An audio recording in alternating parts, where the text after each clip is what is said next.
Bitcoin was off to a fast start in 2022, but it might not be in the direction that we all wanted. Bitcoin facing one of the worst monthly declines to start the year in a long time.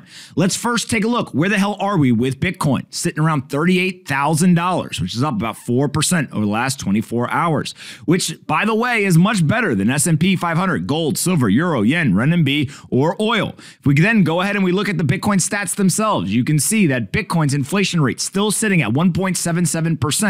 Over 90% of the 21 million Bitcoin have been issued, still with $12.9 billion of Bitcoin settlement volume in the last 24 hours. The Bitcoin miners around the world have been paid $35 million over the last 24 hours to secure the Bitcoin network.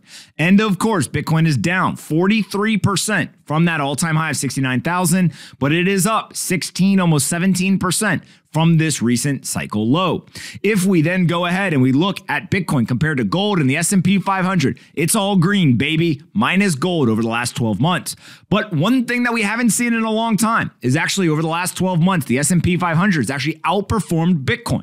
S&P 500 is up 18% over the last year, Bitcoin only up 12. If you then go and you look at any other time period on this graph, Bitcoin is absolutely dominant of both gold and the S&P 500. If we then continue and we take a look and we say to ourselves, well, what about Bitcoin's price itself and that closing price? Well, Bitcoin has spent only 284 days in the history of the digital asset above where it is today. It's about 6% of Bitcoin's life has been higher than 38,763. At the $40,000 price level, only 272 days above that price point as well. If we then go and we look at the compound annual growth rate, you can see there that Bitcoin growing still, even with the price decline, at 140% over the last 10 years. That 10-year compound annual growth rate of 140% or more, compared to the S&P 500 at only 13% and the NASDAQ at 17%. Bitcoin remains the superior asset to hold when you look at that graph. Now, of course, Bitcoin's rough start to 2022 shouldn't cause concern, but it is important to understand what's been happening. Bitcoin's decline was about 18% in January of 2022. It's the worst start to a year since 2018, when it went down 29%. And it also follows December of 2021's 19% slump. Bitcoin has only had 11 days in January where it was up. So about 65% of the time, Bitcoin was going down in price. And you can see here, didn't look so hot for Bitcoin holders. Now that's okay. We know the asset is volatile. And even with these challenging months, you can see all the way back through 2017. Yes, there are plenty of months where the price goes down, but there are also plenty of months where the price goes up. And so you've got to be able to zoom out. You got to be able to understand that maybe you shouldn't be making investment decisions based on the 30-day performance of any asset, whether it's Bitcoin, stocks, or anything else.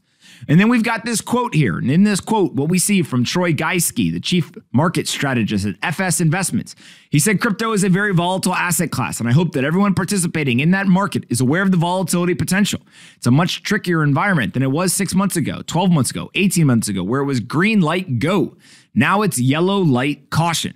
Well, Troy might be onto something, or maybe he's not, but understanding where Bitcoin is, understanding the difference between price and fundamentals, realizing that Bitcoin still has about 1 million daily active addresses. It's still settling on chain, not on exchanges, $12.9 billion in a 24-hour period. And miners are still getting paid about $35 million every day to secure the Bitcoin network and continue to put it as the most secure computing network in the world. The fundamentals and the price have diverged. And ultimately, what we have seen over and over and over again in the past is that the price and fundamentals have to meet again. That could be the price coming back to meet fundamentals where they are at all-time highs. Or that could mean that the fundamentals end up degrading away and meeting price lower. But ultimately, I think that's the big thing to watch here. Fundamentals have diverged from price. And when they meet again, the big question is, where are they going to be? I'm not changing anything I've been doing for the last couple of years. But make sure you're educated, make sure you're looking at the data, and make sure you understand exactly what's happening with Bitcoin.